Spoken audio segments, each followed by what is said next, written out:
Live from the North Carolina Museum of Natural Sciences in beautiful downtown Raleigh, it's the Science Cafe with your host, Chris Smith.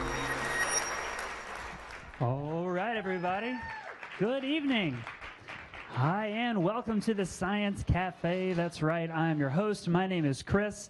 You can find me here on the stage in the Daily Planet Cafe every Thursday night at 7 o'clock because I like learning about new things, don't you? Yeah, we do that every week here at the Science Cafe. And by my count, this happens to be the only weekly Science Cafe anywhere that I know of. So I'm very thankful to all of you who come out all the time, who keep up with our programs. We have a fun time, at least we hope to. We bring in interesting people who talk about interesting topics every week, and they come on stage, share just a few minutes about research, their passions, science, nature, technology, whatever the topic may be. And then we spend the better part of an hour actually asking them questions, which the Q&A between the audience, us, and our guest speakers is always my favorite part because it's fun to watch them try to figure out what we know and don't know about their topic. But it's a great discussion, right? This meeting of minds, what's going on in the world, and why is it relevant? Tonight's topic is one that is very near and dear to my heart because we're going to talk about lemurs. Clap if you love lemurs. If you don't, I don't want to know. But for those of you who maybe don't know my backstory, which you're going to get now, is that I actually, before coming to the museum more than 3 years ago, spent 7 years at the Lemur Center at Duke University. I was a lemur technician, so I actually cared for tonight's subject, the eyes, and I was an educator tour guide at the center, so I talked about lemurs all day, every day for 7 years. And then I came here, and nobody wanted to listen to me talk about lemurs. Now here we are. We're going to learn something new about lemurs. So, Katie, can you turn the music off? Turn the radio off. Tonight, we're going to meet longtime lemur researcher and anatomist. Would that be a proper term? Dr. Adam Hartstone Rose works in the Department of Biological Sciences at North Carolina State University. He just made a fascinating new discovery about the eye that we're going to get a little tidbit about tonight, something that I would have never known about them. And I've been poked, prodded, pinched, and slapped by these animals. It doesn't hurt so much, it just hurts your feelings. But please put your hands together for tonight's Lemur Talk, Dr. Adam Hartstone Rose. Thank you. Thank you all. This is such a wonderful thing to do on a Thursday evening. This is every week these happen? That's great. I've come to one or two of them, but I didn't realize it was every week. That's wonderful. And it's such a diverse crowd. We've got some young people. I brought my young people as well. Oh, Teddy wants to wave at everybody. Hello. So I started, I am a lemur lover, and I've been interested in lemurs for a very long time. And I thought that I would talk to you tonight about this very exciting research that we kind of stumbled upon. So it was very lucky that we figured this out. And Chris said that he would have never known about this, about eyes. And the thing is that I never knew about it, about eyes either, until one day we kind of accidentally discovered it. So that's a super exciting thing. And I really thought that I would mostly talk to you about how I became a biologist, and it all started because I love museums, and this museum is a wonderful place to grow up. And so I'm looking out at the young people in the crowd, and this is a very similar story. So someday you may be talking to young people on this stage or a stage very much like it. I had a clicker. Let's see if this is still working. Okay, so this is an eye. How many of you have heard of an eye before? Okay, this is like the triangle. So we have a lot of lemur lovers in the area. The eye is a crazy animal. And so I thought that we'd start this by showing a little video that you may have seen because it got a little bit of press recently, but I thought it'd be a good introduction to what's going on. Let's see if it will work. I've been told it will work. This is the arm and hand of an eye, and these are its 5 creepy, spindly little fingers. And this right here, this is the 6th finger of the i's pseudo thumb. When I was 14, I started working at the American Museum of Natural History with a famous lemurologist, and he gave me this field guide to the lemurs of Madagascar that I took with me on all of my early trips to Madagascar, the only place that lemurs are found. As a professional anatomist now, I recognize that lemurs are among the most amazing animals in the world, and the most amazing among the lemurs is the eye. Eyes are unique for a bunch of reasons. They have really bizarre anatomy. The most striking piece of anatomy is this long middle finger, and it's very skinny, and it actually has a ball and socket joint in the middle so that the eye's finger doesn't just close like ours does, like a hinge joint, but it can swivel around. And what it does is it takes this finger and it taps along wood, and it uses a form of echolocation to hear voids in that wood, and then it sticks this skinny little finger in there to fish out grubs. One of the things that we study in our lab is forearm musculature, and we were dissecting this exact specimen, and we traced one of the tendons all the way into the hands from the forearm, and that tendon split. One part went where it was supposed to be going. The other part went to this weird little appendage here, this accessory digit. And that was the first time that anybody had ever realized that eyes have this secret 6th finger. The morphological features of the eye pseudothumbs are very small and subtle. So we took our eye specimen and collected MRI data from it so that we could visualize these muscles and tendons in digital space. So looking at these scans, we were able to figure out that the eye pseudothumb consists of both a bony portion and a cartilaginous extension. In addition to these structures, we also identified 3 distinct muscles attaching to the pseudothumb that allows the eye to manipulate this digit in 3 different directions. And collectively, these 3 muscles were capable of exerting almost a kilogram of force during contraction. All of the eye's fingers became so specialized for this tap foraging behavior that they really lost their functionality for gripping, similar to how the panda also lost its functionality for gripping. The most famous example of the pseudo-thumb is that of the giant panda. Pandas' thumbs are integrated with the rest of their fingers. And this is really useful when you're walking around to not have a thumb to step on.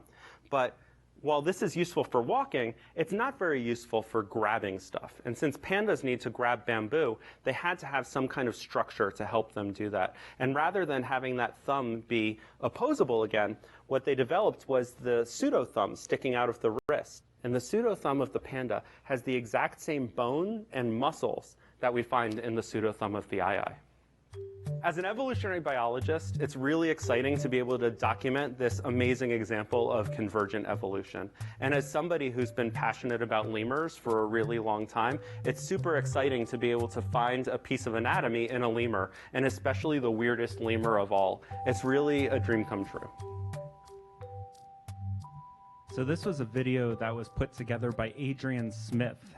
Do you guys know Adrian Smith? So he's a scientist that works at this museum, and he's a specialist in ants. And he studies all sorts of really cool things about ants. And there's a lab upstairs that he works out of. And he did this really great job with this video. As Chris noted, I am an anatomist. I consider myself a comparative anatomist and a functional morphologist. And quite often when I tell people that I'm an anatomist, they say, you know, what is there more to know about anatomy? Don't we already know the stuff? It's not like we're discovering new muscles or bones or things like that. And the truth is, I have to explain to them, well, I study how different structures function in different animals, et cetera. And no, we really don't usually discover wholly new pieces of discovery, new pieces of morphology. And this is really the first time that actually, yeah, I didn't expect to, but we were dissecting a specimen of an eye, and we kind of stumbled upon this really amazing thing. This has been a long journey that I've been on. So I started becoming a biologist when I was 17 days old. So that was the first time that I went to the American Museum of Natural History. And of course, I do not remember it. But my father took me to the museum. So have any of you been to the American Museum of Natural History in New York City? Yeah, it's this magical place. And a lot of people actually became biologists because they kind of grew up at that museum. In fact, I think Stephen Jay Gould also started going there when he was a child. And I like to think that my father started taking me there when I was that young, so that he could like really instill a love of nature or something like that. But the way he tells it is I was just a horrible baby, and I would cry unless I was being carried while somebody was walking around. And we had a small apartment in Manhattan, and he got tired of walking around in circles in the apartment, and he thought a museum is a good place to walk around. And so he started walking me around the museum as a baby. All of the guards yelled at him for having a baby out of the house that young, and he's a doctor, so it was safe. No, but basically, we went there every weekend for my entire childhood, and I have vivid memories when I was 6 or 7 or even younger, staring at the dioramas, very much like the forest, that North Carolina forest that's in the other building, staring at exhibits like that and looking for all of like the little animals, like the little mouse that's under the leaves. Of course you can see the deer and the black bear and things like that, but I was interested in finding the little insects and all of the little pieces of life that the museum's artists and curators put in their places. And so the museum was really a magical place for me. When I was about 6 years old, how old are you? You're 10? Okay. Teddy's 8, Addie's 10. Anybody even younger? 8 is the youngest. Teddy, raise your hand again. Wave to everybody. Okay. He just likes being the center of attention, so that's the second opportunity. Okay. So when I was about 6 years old, my cousin came to visit me from Seattle. This was a very special place. I had no idea where Seattle was. It's like, I knew it was far away. I thought every airplane that flew over Manhattan had my cousin on it. So this was a very exciting thing. And so of course we took her to the museum, and she wasn't so impressed. Like my father, my little brother, and I would stand in front of these dioramas mesmerized, and she just was sort of tugging us along. And so, you know, we did our whole routine, and then as we were going to go home, we were going to walk home through Central Park, which is what we always did. But my aunt decided that she needed to buy shoes for my cousin, because apparently when you come to visit New York City, you have to buy shoes. I didn't know this, because I already had shoes, and I already lived in New York. And so rather than walking home via Central Park, we had to walk home by Columbus Avenue. So we had to walk a different way home, and I was really upset about this because it was breaking my routine. But it just so happened that 1 block north of the museum was a store called Maxilla and Mandible. Have any of you ever heard of this store?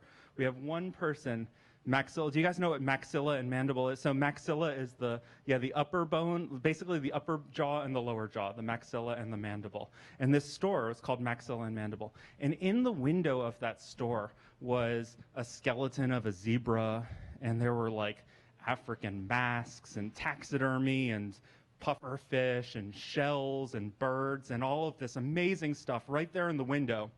And of course, I was being yanked by my aunt continuing down the block to the shoe store, because we were not there to go and look at a zebra skeleton. We had already looked at the museum. It's time to move to the shoe store. So we missed my opportunity to go into Maxilla and Mandible. But just on the same block, very close to Maxilla and Mandible, was a shoe store. And my cousin went in, and she was trying on shoes, and they were about to pick out the shoes, and then we were going to go home. But there was a problem at the shoe store, and the problem was that there was a mouse in the basement of the shoe store. And this meant that the people who had to get the right size shoes for her, they were too scared to go and find the right shoes. And so now I'm like dying, because we didn't want to be shopping.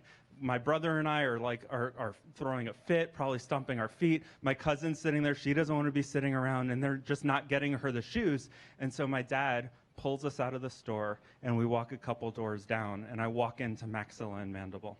And it was like a lightning bolt hit me. This was like the coolest place on earth, because not only did they have all of this amazing museum stuff, but I could buy it. I didn't have any money, but I thought, hey, if I had money, I could buy this stuff. And so I went home, and I negotiated my first allowance and my first chores and started saving up my money. And actually on that first day, I bought 2 little snake vertebrae. And I went home, and my mom had like this like jar that she stored like flour in or something, and so I stole the cork off of the top of that jar, and I made like a little display of my snake vertebrae. And in fact, to this day, I still have those snake vertebrae in my office, on one of the shelves in my office. And so now, from that time on, every weekend after we went to the museum, we would go and visit maxilla and mandible. And the thing is that things don't change in a store very often. And so I would love to look at all of these things, but my father and my brother were kind of tired of this. And so after a few years, when I was about 10 years old, I had spent the last 45 minutes looking at all of the stuff in the store. My father wanted to go, they couldn't get me out. And the manager of the store, who we had gotten to know by that time, he handed me a broom, and he told my father that he would put me in a taxi cab when I was done. And so there I was, 10, you're 10, you're 10, she's 10, 10-year-olds unite. So when I was 10, I started working at this store. Of course, I couldn't be paid, but I didn't want money, I wanted bones, right? So I would work at the store, and I would sweep. At first, I was just sweeping the store. Then I started like cleaning the glass and like arranging stuff.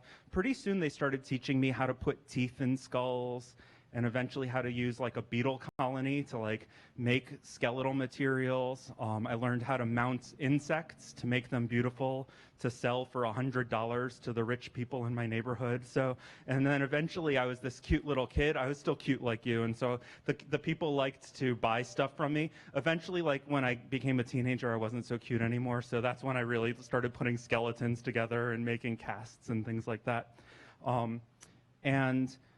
So I think actually there was a picture of me. Oh, that's me with one of my first skulls. I think I was in like the Bruce Springsteen phase there with the shirt. And then this is me actually in the basement of maxilla and mandible with some kind of weird mammal skull. Do any of you paleontologists know what that is? I think it's some kind of rhino type thing. I don't know what it was, but I was obviously quite proud to be standing next to that giant thing. And pretty soon, I had learned everything that I really wanted to learn from maxilla and mandible, and the manager of the store organized for me to start working actually in the museum. A lot of the people from the museum used to hang out at the store because it was a kind of a cool, fun place. So they'd smoke cigarettes. People used to smoke cigarettes back then, so they'd smoke cigarettes together and hang out. And so I started working in the mammalogy department at the museum. And when I was 13, I used to go to talks by people. Oh my God, it's like all coming. It's all coming full circle here. So I would go to talks by different scientists. And when I was 13, I went to a talk that was attended by a famous lemurologist named Pat Wright. Have any of you heard of Pat Wright? So a few of you have heard of Pat Wright. So Pat Wright is a famous lemur biologist from Stony Brook, and she works on shafaks in the rainforests of Madagascar. And I knew about her because I had already been studying lemurs. Lemurs were really interesting to me, so I was interested in the skulls of lemurs and lemur bones. And I decided that I wanted to go to Madagascar. How old are you again? 13, oh my gosh. So I was 13 when I met Pat. So I went to this talk, and I got up the nerve. I was the only kid. So you guys, there are a few of you here. I was the only person under the age of graduate students. She had like 15 graduate students that followed her around like little ducklings. But other than the graduate students, I was the youngest person by a lot. And then the next were the graduate students, and then it was all people in their 40s and 50s there and older. And so after the talk, I got up the nerve to go, and I introduced myself. I told her my name's Adam, and I had been studying lemurs. I don't think I told her like I was working at the museum already, but I told her I really wanted to go to Madagascar. And she looks down at me, and she says, well, do well in college, and maybe I'll take you when you're in graduate school. And to me, college was a million years away. And so I decided this was a horrible thing. How could I possibly study lemurs anymore when this great lemurologist told me to buzz off, basically? And so I continued to work at the museum, and I met other people who studied other kinds of primates, including I started working in the anthropology department, and that's where I met Ian Tattersall, who gave me that book that I was showing in that video. And a few years later, I found a catalog for an organization called Earthwatch. Have any of you heard of Earthwatch? So Earthwatch is this cool, have any of you been on an Earthwatch trip? Anybody?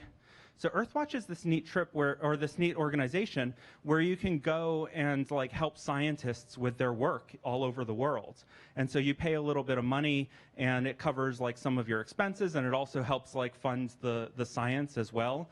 And lo and behold, flipping through the pages, there was an Earthwatch group that was led by none other than Pat Wright. Haha, I found a way not only to try to go to Madagascar, but Pat was going to be the one to take me. But I had to figure out how to convince her. And so I wrote this whole long letter. I talked about how I worked in mammalogy, and then I worked in anthropology for Ian Tattersall, who used to study lemurs also. And I wanted to be a biologist, and I had been collecting skulls and studying all these specimens for so many years. And please, oh, please take me. There was a catch. I was only 15 when I finally found that catalog. And but you had to be 16 in order to go to Madagascar. But the trip was a few months later. And so I had to apply when I was 15, and I had to convince her that even though I'm 15 now, I'm going to be 16 on the time. So please, please, like I basically begged her to take me. And then I got accepted onto this trip to Madagascar. And it was, this was not the first time I think I went to Madagascar. This might be from the second time, I think. So she accepted me to come to Madagascar, and when I got there, they told me I was the most qualified person to ever apply for their program because I had been working at the museum, and so I was all scared about this whole thing. And so they told me that I was super qualified, and then the other thing that they told me was that I had to go to college at Duke, okay? So how many of you have been to the Lemur Center? Hopefully like everybody. The Lemur Center is a super cool place, right? Super cool? You're a fan? Have you been there more than once or just once? More than once, yeah. It's a more than once type place. And so they told me that I had to go, that anybody who studied lemurs has to go to Duke. And the thing is that I had never heard of Duke. I didn't know anything about basketball at the time. I didn't know about the Lemur Center. And I had never been south of the Mason-Dixon line, so this to me was like more foreign than Madagascar, to be honest with you. And so I was kind of nervous about that whole thing. And so I kind of put it out of my mind. I kind of thought, okay, that I'll definitely apply there and visit, you know, and see.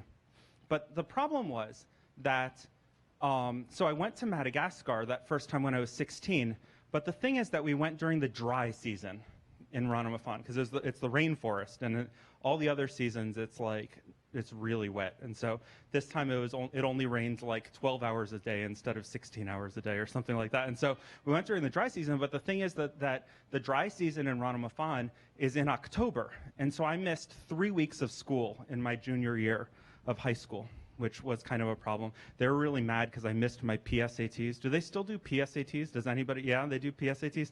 So I missed that. My teachers were furious with me. They didn't want me to go. And so each of my teachers got to come up with some kind of solution for me to earn the credit for everything that I had missed while I was gone. And one of my teachers told me that in order to pass her class, because I had missed an exam or something, in order to pass her class, I had to do a science fair project. And this was terrible, because I thought I was really way too cool for a science fair. The thing, in retrospect, I've never been cool in my entire life, but I thought like a science fair, I thought I was too cool for the science fair. And so I did this science fair project that she forced me into, and I presented this project at the New York Academy of Sciences Science Fair. So it's like a New York City-wide thing. And really, like while I was there were some cute girls. So that's like I was kind of chatting with them, and I kept going back. And then they told me to come back for the awards. And I was thinking, like, I don't know, it's like a Thursday night. I could sit on the couch, or I could go for the awards. And then I was like, oh, but there are cute girls there. And so I went back for the awards, and I won a full scholarship to NYU. So for my project. The project was called Through the Eyes of a Lemur. So it was a project about nocturnality and diurnality of lemurs. So looking at the skulls of lemurs, I was showing how you can tell whether they are awake during the day or awake at night. And so I got this full scholarship to NYU. And at that point, my friends who I was in Madagascar with, they had figured out that like this guy really, really should come to Duke. And so I went to Duke and I interviewed at Duke, and that's when I first visited the Lemur Center. And they actually gave me a scholarship because they couldn't stand like the best 17-year-old lemurologist cannot go to NYU. They must go to Duke. And so I also went to and worked at the Lemur Center for many years. And in fact, some of the stuff that I did there, I put together skeletons. And I don't know if you know this, but there's a part of the Lemur Center called the Division of Fossil Primates. Have you ever heard of that? It's not at the Lemur Center. It's on Broad Street, I think. Is that right? Someplace in Durham. I forgot about my Durham geography, but that's where they have a lot of skeletons of fossils and things, and I put together a skeleton of a lemur that's still hanging there, an ancient lemur.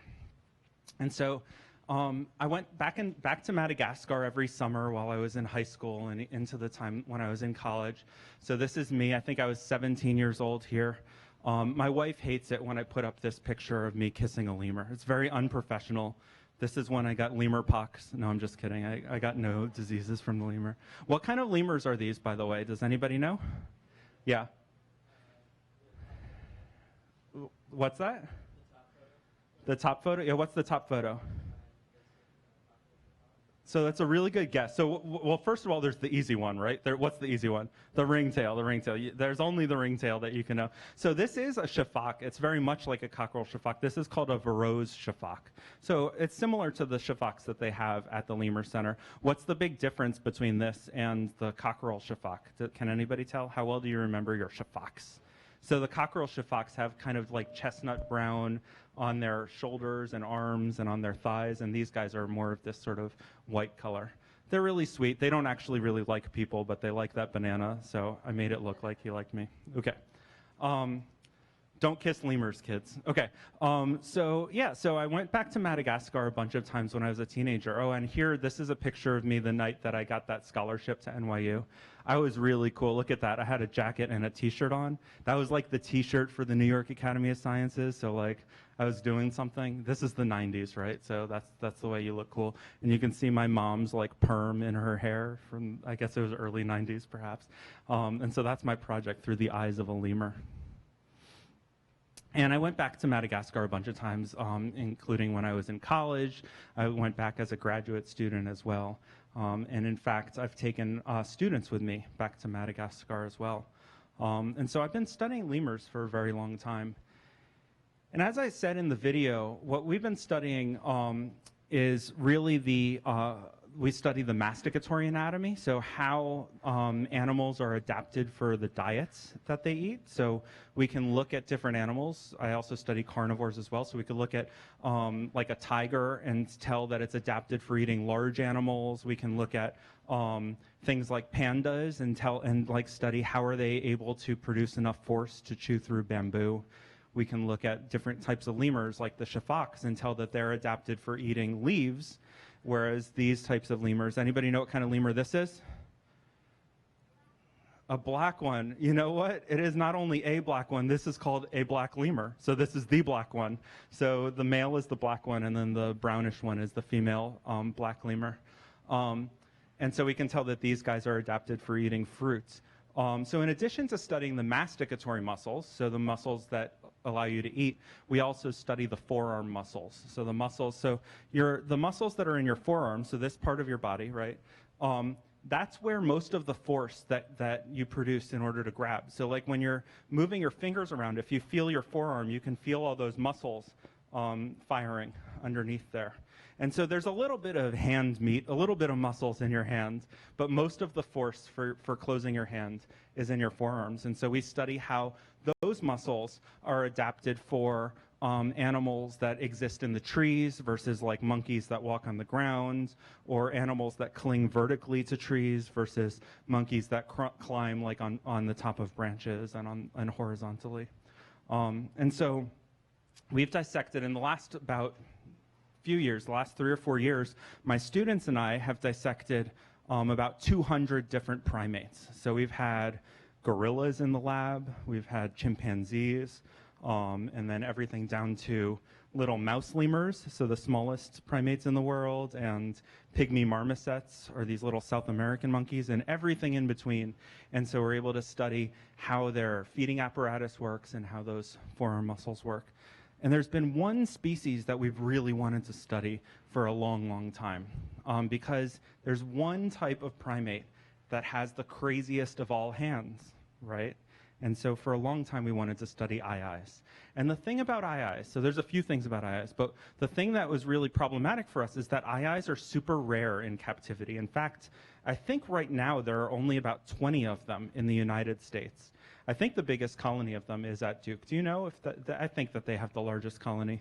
The first eye-eye ever born in captivity, does anybody know the name of it? Blue Devil? Blue Devil. Okay. And so, so the problem is, so they're very rare, and they live a long time. In the Lemur Center, Duke is really good at keeping animals alive, which is great for the animals, but it's rough on anatomists, right? Because we want to study their parts. This is horrible. Has everybody finished dinner before? Okay. All right. So, and so for a very long time, I wanted to study the arms of the eye-eye and figure out how are those muscles adapted for those crazy hands that they have. And the problem is that we couldn't get a hold of one, and so I waited for many years. So there's a pretty picture of me with my students in South Africa. But finally, we got an eye-eye. Oh, here you can see we're doing dissections. So we've done some dissections here at the museum, just upstairs in front of the window. I'm hoping that we can start to do more of that if any of you are interested. Then who should they let know? We're hiring a new mammal curator, so hopefully we're going to start to do a lot more stuff like this. But then here's a picture of me with my students. It's terrible. I can't find any pictures of me actually dissecting, so I look like I'm supervising. My students will tell you that it's because they do all the work and I get all the glory for it. But so that's a picture of me standing with my students. And actually, this is the day that we were dissecting the forearm of that eye-eye, and we found this weird thing in the wrist. So this strange piece of anatomy. And what happened, so here we can see the eye-eye, and the eye-eye has these crazy hands. Let's talk about the craziness of eye-eyes. So what are some of the things that are really strange about eye-eyes? We talked about the hands. What else? Does anybody know about what's strange about the teeth of an eye-eye? What's strange? Anybody? Teddy, what's strange about the teeth of an eye-eye? Stage fright? No? Do you know what? Yeah. So he said, are they like rodents in that they keep growing? Which would be a crazy suggestion, because no primates have teeth that grow continuously throughout their life, except the eye-eye, and you're right. Everybody, a little clap. Good job. Yeah. So the eye-eye has ever-growing incisors. So its incisors keep growing throughout its entire life, which is really bizarre. There's no other primate that's like that. Okay, it's very rodent-like. And in fact, when eye-eyes were first discovered and first described, scientists thought they were some kind of squirrel. So they're very bizarre animals. So they have these crazy teeth. What else looks crazy about their heads? So their eyes look crazy. Like it looks like they're always surprised. They don't have great vision, but mostly they're nocturnal. They're the largest nocturnal primate in the entire world. So what else is very striking about the eye? Yeah. Ears. They've got crazy ears. What do they use these ears for? Does anybody know? Yeah. Percussive hunting. Yeah. So they use these ears and those crazy fingers, that third finger, the middle finger, they use for something called percussive hunting, or other people call it tap foraging. So what they do is they take that bizarre finger and they can tap that on wood. They tap it on like dead or on rotting trees, and they'll tap that finger and they can tap it, I think it's like 7 or 8 times a second. Do you remember? It's like 8 times a second. So super fast, like almost ultrasonic, right? And what they're actually listening for the sounds reverberating back. And they have the largest brain of any lemur. So a very large brain for a lemur. Lemurs aren't the brightest of animals, so it's not like a super large brain, but it's pretty good. It's good, really good for a lemur. And they're able to actually echolocate the channels that grubs are carving in this rotting wood. and they create a mental map of where the grub channels are under the surface of that wood from this echolocation. And then they actually choose the intersection of some of these channels, and they'll gnaw a hole right in the middle of like an intersection, and then they stick that long middle finger into the hole. And what's really cool about that finger, so it's very thin, and then I talked about it in the video. What's the other thing that's really weird about the middle finger of the eye?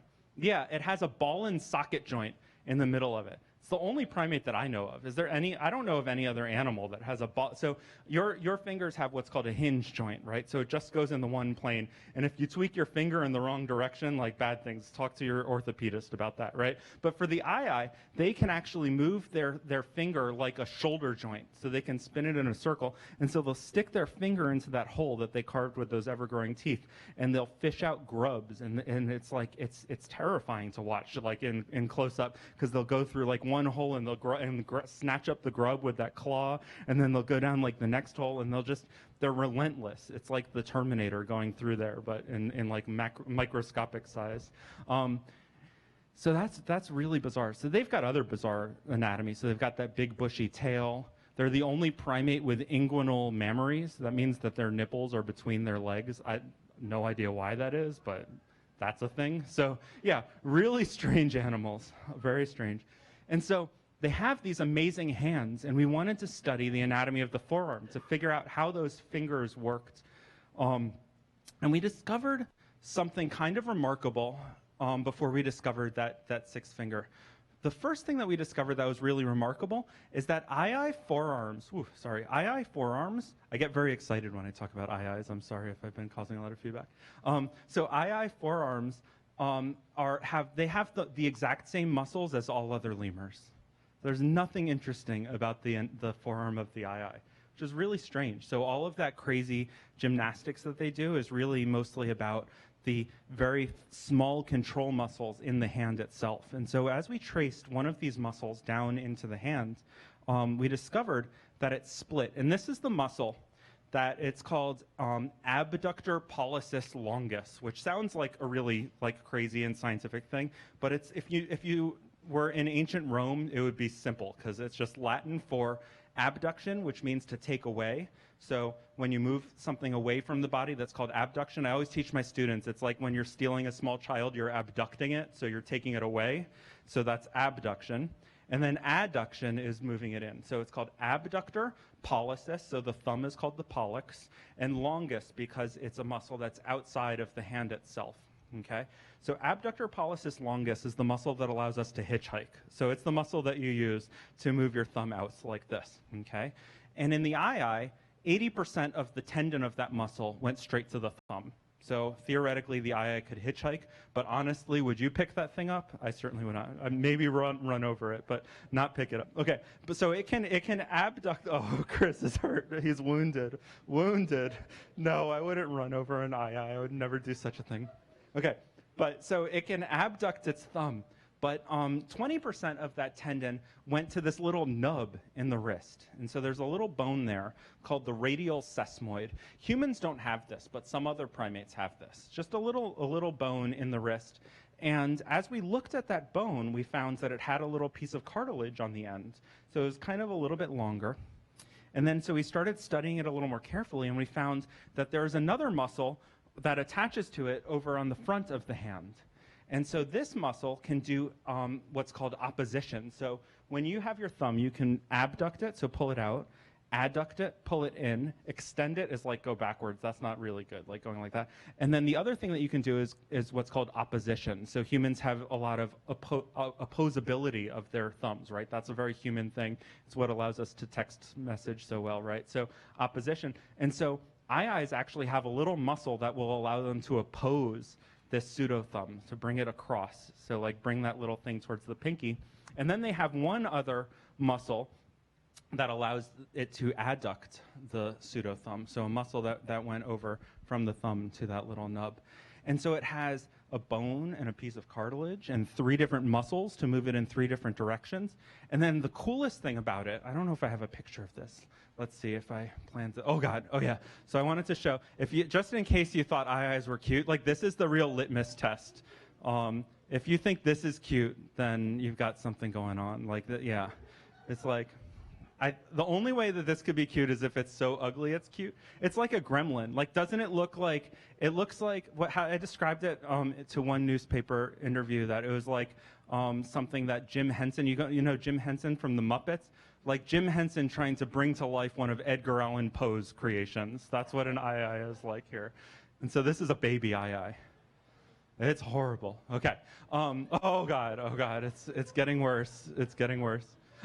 Okay, so here we can see the anatomy. So the abductor pollicis longus is that one in the purplish color, and then the bone is in red, and the cartilage is in pink, and then that opponens pollicis, the one that brings it across prepollicis, is in green, and the adductor one is in yellow. So this is all digital work that my postdoc, Edwin, drinking the beer over here in the corner, wearing the exact same shirt that he wore in that video we showed you. He's from England. He only brought one shirt over to Raleigh with him, so there he is, okay.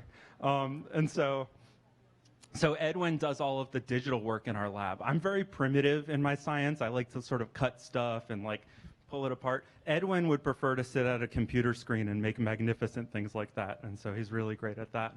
And so what was really cool, so we found these 3 muscles and the bone and the cartilage, and what blew my mind was when we looked really carefully at the other side, so we needed to study it in both sides, and we looked at it in 6 other eyes, including like young ones, etc. And what was really amazing was that we found out that the thing had a fingerprint. So it has its own fingerprint, which is super cool. So the eye has these really bizarre palms. It's really, really hard to see. But this bit here, this is the pseudo-thumb in this grayed out part, and there's actually little ridges there where it has its own little fingerprint. It's really amazing. What we think it's for, so we think that the eye uses this to compensate for its terrible other fingers. So its other fingers are really good at this tap foraging, which is like a strange thing. Nothing else does that.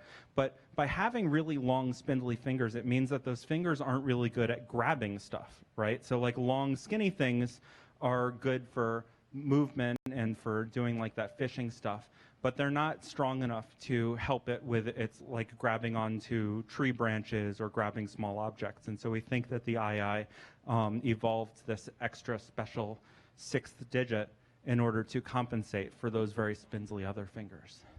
So I think I've spoken maybe way too long. I've certainly cracked too many dad jokes in front of my own children and my students. And so I thought I'd stop there and answer questions. Let's give him a round of applause. Thank you. Thanks, Adam. Yeah. So the way that Q&A works, if you don't know, is I have got a microphone. Katie there has one. We'll move the mics around the room, so wave at us if you've got a question. Don't just yell out. We'll bring you a microphone, and we'll tend to bounce around the room. And we've still got plenty of time for questions. Don't worry. And I think Katie's got the first one. And keep waving at us if we don't get to you. Just keep flagging us down. We'll make it eventually. I talked a bit long. I'm happy to hang out. So feel free to get up and leave, and I'll field as many questions as you like. Hi. Did this pseudo-thumb coevolve with the rest of the fingers, or did it appear sometime later as a compensator? That is such a good question. That's a great question. We have no idea on Earth. So unfortunately, we don't know anything about the evolution of the eye. We think, so one of my colleagues found some fossils all the way in Egypt, right? All the way in Egypt that he thinks maybe are an ancient eye. And so it's possible that the eyes came from someplace else. Oh, maybe it's like the aliens that made the pyramids. They also made the eye. I don't know. But so maybe so we don't know. So that was like 36, 38 million years probably. That's like Fayum era stuff. So tens of millions of years ago. And then we only know of only a little bit about modern eye evolution. So there was a giant eye that was like 4 or 5 times the size of the living eye. But we know very little about it. We don't have any pieces of hand. We have some teeth and some long bones, but none of that wrist stuff. That's a really good question. We'll have to find some fossil eyes. Let's go. Yeah. Yes, back there. Hi. Have you been able to observe an adult teaching a baby eye how to do the tap foraging? That's a great question, too. So that has been studied. Several of our colleagues, do you know of which colleagues specifically have studied the teaching of tap foraging? Yeah, there are people who study that. If you hang out afterwards, I can get your email address and maybe put you in touch with some of my colleagues who have studied that. But yeah, it's a very slow learned behavior. And Yeah. I noticed the baby had green eyes. Do they change as they mature? Oh, that's another good question. I have no idea. I never look into the eyes of an eye because I think that's how they steal your soul or something. So, yeah. Honestly, I prefer them dead. No, it's horrible. So, yeah. Terrible, terrible. No, that's a really good question. I don't know about the eye color. I mean, so eyes are nocturnal, and so the truth is that you never really see an eye very well. Like Chris, when you were working in there, they don't like it really when you turn on the lights and. Not too much, no. Not too much, yeah. I would say that the eye color does change from birth to between the day they're born and then maybe a few days to a few weeks after. Like it's fast. And then they get into that like orangey, chestnutty color, I think, in general. Yeah. That's a good question. Yeah. Hi. So this is not going to be about lemurs, but more about you and Yeah. your route to science that was very interesting to listen to. Background. I read years ago a very good book about how people become engineers. And there was a big gender difference. Males tended to grow up tinkering and became engineers as an extension of their tinkering. And girls tended to become engineers because they were really good at math in college and were routed through their college experience actually into engineering. So you seem to be sort of like the males in engineering who grew up in a science world, not tinkering exactly, but it was like really part of your life from very early on, like 17 days or whatever you had. And I'm wondering if, as you have observed how people get into biology, if you see a distinction, different paths, maybe it's gender related or some other way, but presumably not everybody gets into biology the way you did. Well, yeah. So unfortunately, there's a lot of gender disparity in the sciences, in academia in general. The good news is right now, there are more women who are biology majors today than there are men. And so I think it's like 55% female students. Unfortunately, the higher up you go in the academic ranks, there are fewer assistant professors and even fewer associate professors and fewer still full professors. But I think that the key is to create opportunities and to study how being in environments like this can help foster a lifelong love of biology and of science in general. And in fact, in the largest grant that I have, we are studying teen programs at informal science learning environments. So we're studying it at museums and aquariums and zoos, and the effects of programs for young people to maintain interest and maintain opportunity to stay involved in the sciences. And we hope that that helps foster that kind of interest and fosters more diversity into the STEM profession. So not just the gender disparity, but we know that there's a drop-off with underrepresented minorities, et cetera. And so that's one of the things that we're studying. That's a whole other part of my research. We've got my anatomy researchers over here, and then I work with a whole other psychology lab at NC State to do that research as well. Yes. Yes. Two anatomy questions. Okay. One goes back to your science project. What's the difference in a skull between a nocturnal and a daytime animal? Yeah. And what you're seeing. And the other one is, what mechanism in the hand of the eye allows them to tap that fast? I mean, that's quick. That is quick. So those are two really good questions. So the difference in the skulls of nocturnal animals in general, there's one striking difference, and that is they have big eyes, really big eyes, right? And so if you look at nocturnal, there's only one kind of monkey, actually, that's a nocturnal monkey. Does anybody know what kind of the nocturnal monkey, what it's called? An owl monkey. Who said that? That was, oh, okay. So there's one South American monkey that's nocturnal, and it has huge eyes. And then there's another really famous nocturnal primate called a tarsier. Do you know about tarsiers? They really look like gremlins.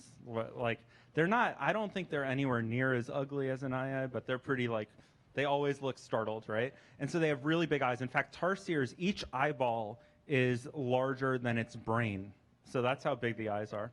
There's another neat trick that a lot of nocturnal animals play, and that is they have what's called a tapetum lucidum, which is a reflecting device on the back of the eyeball. And you know this because you've been in a car at night and have seen deer on the side of the road or cows. Deer and cows, what color do their eyes reflect? Can you remember?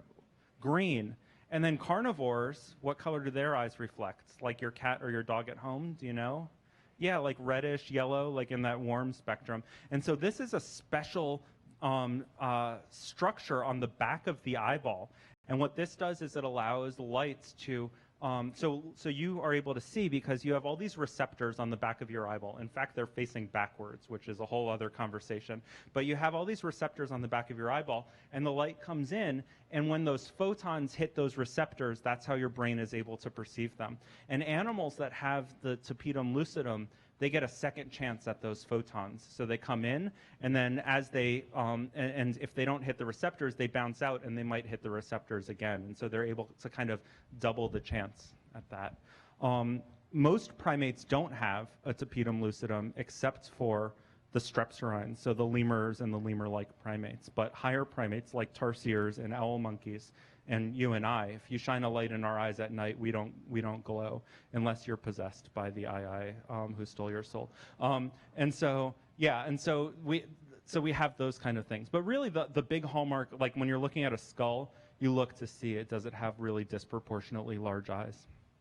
How do they tap so fast? So that's a really good question. So muscles can be adapted for being really strong, or they can be adapted for being really fast or stretchy, or they can be adapted for anything in between. And so I suspect, so the way that muscles are really fast and stretchy is if the fibers are really long, okay? And so I think that that's what's going on. So they have these little thin muscles in those little thin fingers, and they're so long that every time they contract over a very long distance. And since speed is distance over time, and each muscle contracts at the same rate, that's how they're able to produce such enormous speed. If I have a pencil and paper afterwards, I can draw it out and it'll make more sense. To be strong, by the way, so fast muscles are long and skinny. To be strong, you want to have short fibers, but you want to have lots of little stacked up fibers. And that's what'll make a muscle relatively strong. But that's, yeah, again, with a pen and paper, it'll make more sense. We have, yeah. I've got one.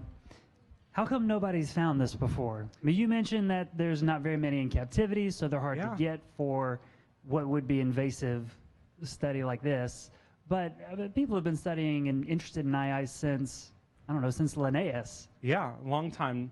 Yeah, so there have been descriptions. There was a really amazing, like, full monograph of the eye in the 1800s.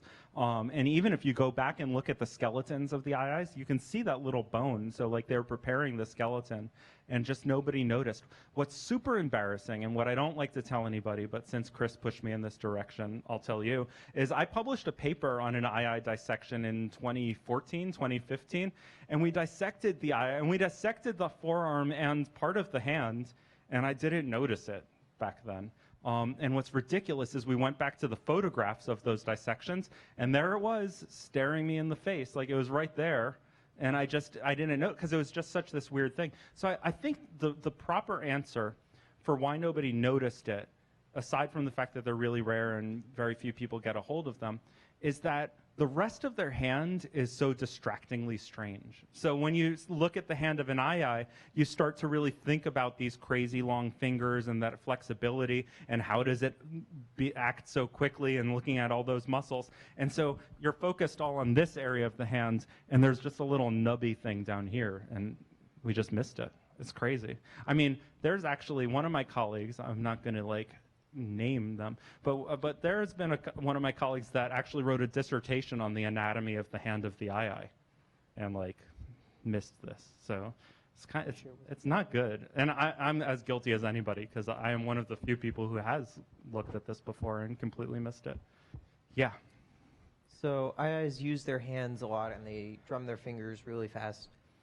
And they live pretty long. Do they ever get arthritis in their fingers? Oh, that's a good question. Do they get arthritis? And if not, why? I don't think they get arthritis. I've seen one of the Lemur Center eyes lost that finger. So they get that finger, they're super curious, and sometimes they'll get that finger like snagged in something. And so it's horrible. So one of the eyes that I've dissected, in fact, the eye that we first discovered that on, it was missing the distal part of on one hand. And luckily they can do the tap foraging with either hand. I've never heard of them getting arthritis. I've heard of them injuring that thing. Yeah. That just gave me an idea for a second question. Are eyes, do they have a dominant hand? That's a great question. I think that's been studied, and they do have a dominant hand. Edwin says so, and he's smart. He's smarter than me, so it must be true.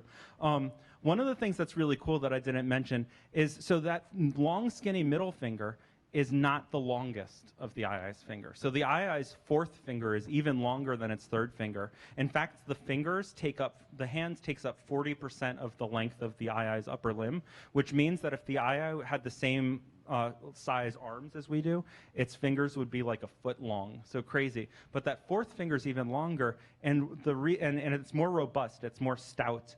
And when the eye is not doing its tap foraging, it rests its middle finger on top of that fourth finger to protect it. So it's got this kind of like little special like dainty hand posture that it does. They're just crazy. They're disgusting. Okay, yes. That fourth finger also makes a fabulous spoon. A fabulous spoon, yeah. The fourth finger, so it does the fabulous, it's a good spoon. And then they also use the third finger for eating eggs, right? And so so they like to have a really rich diet. They eat a lot of nuts, including coconuts. They can crack into coconuts with those teeth.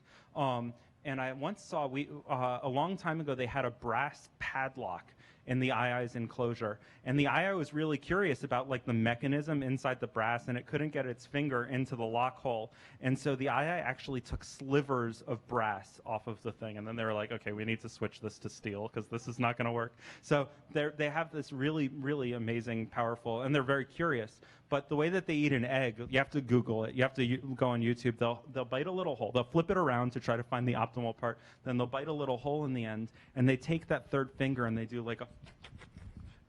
It's really terrible. Okay, yeah. Yes. So it's hard to tell from the photographs how that new appendage works because it's just such a short little snap. Yeah. But now that you understand it or you think you understand it and you know of its existence, when you're observing the eyes in captivity or in the wild, can you actually see this function? So it's going to be really hard to see it because it's very inaccessible, right? So when an eye is walking around, that part is kind of buried. This picture actually is really cool. So this is obviously a photograph mixed with Edwin's piece, but you can actually see the little piece of the nubbin up above the thumb and above the wrists. But it's really hard to see in activity. We're going to start doing some experiments at the Lemur Center and see if it's really useful in grasping. So put objects in a place where they have to be grabbed through like a hole. What we'd really also like to do is use like a pressure pad to see when an eye is walking if that nub is actually being used for gripping. So something like, you know how nowadays at the drugstore you can like test the arch of your foot on like those like Dr. Scholl's devices or whatever. So we want to get an eye hand size version of that and see how it uses that. So we don't really know. Again, I'm more interested in dead animals, but this one makes me curious enough to see the live version. Yes. So let's give Adam one more round of applause. Okay. Thank you. I can hang out and answer more questions. So yeah, you're going to hang out. People want to say hi? Yes. Or have a couple extra questions? Or a beer. We'll do that. And, so that was great. I love learning about lemurs. This is cool. Now I know why being slapped hurt extra by the eye. Want to let you all know, if you're going to come to the Science Cafe next Thursday night at 7 o'clock, we won't be here in the Daily Planet Cafe. We'll be over in the WRAL 3D Theater. That's the other building in the museum on the first floor for Science in the Movies, presented to you by the Science Communicators of North Carolina, Skunk. They're going to be hosting what's going to be a great show, video clips paired with scientists. That's going to be fun. They'll have food and drinks available for sale, so you can join us on that side, grab some food, grab a drink, head into the theater, watch movie clips, hear from scientists, including some museum experts who are going to be there. Rachel Smith, museum astrophysicist, will be there. So we promise this to be a lot of fun. Hope that I see everybody there at the Science Cafe next Thursday night. We'll see you next time, everybody. Good night. Thank you all.